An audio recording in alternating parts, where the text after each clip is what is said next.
I'm going to tell you guys the story of a real incident that happened with my father, which he told me a few years back. It was a late night of December of 1994, a year before my father's marriage. He encountered an unusual happening for the first time in his life. He used to work in a factory located in a remote town of India.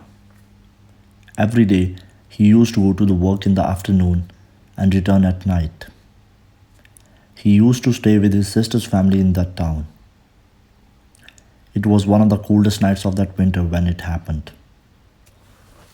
He was returning back on his usual way, which had a cemetery where people are cremated after their death. While he was passing by the cemetery, he heard a voice.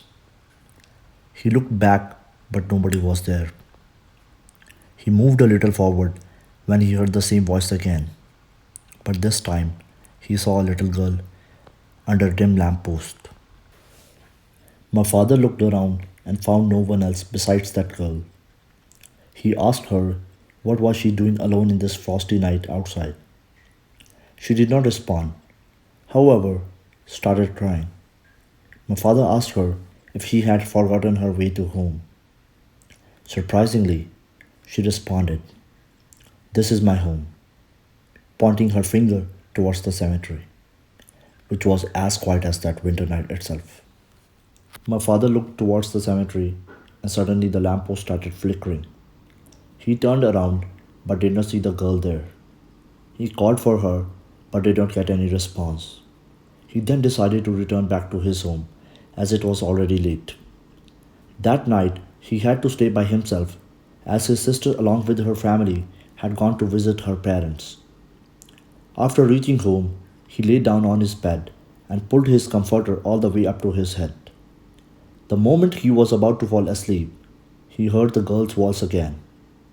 He tried to take off the comforter off his head, but something was stopping him.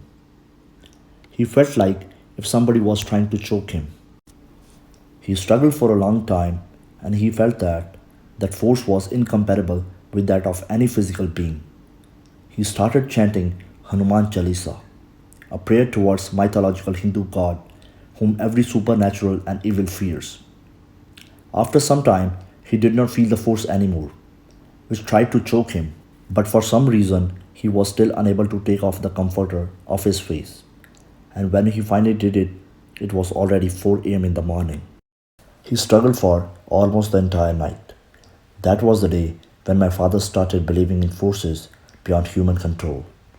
It's the morning time when such forces have less effect on human soul, and I believe it's my father's prayers which saved him. If you enjoyed the story, please give it a big thumbs up and subscribe to my channel for more upcoming videos.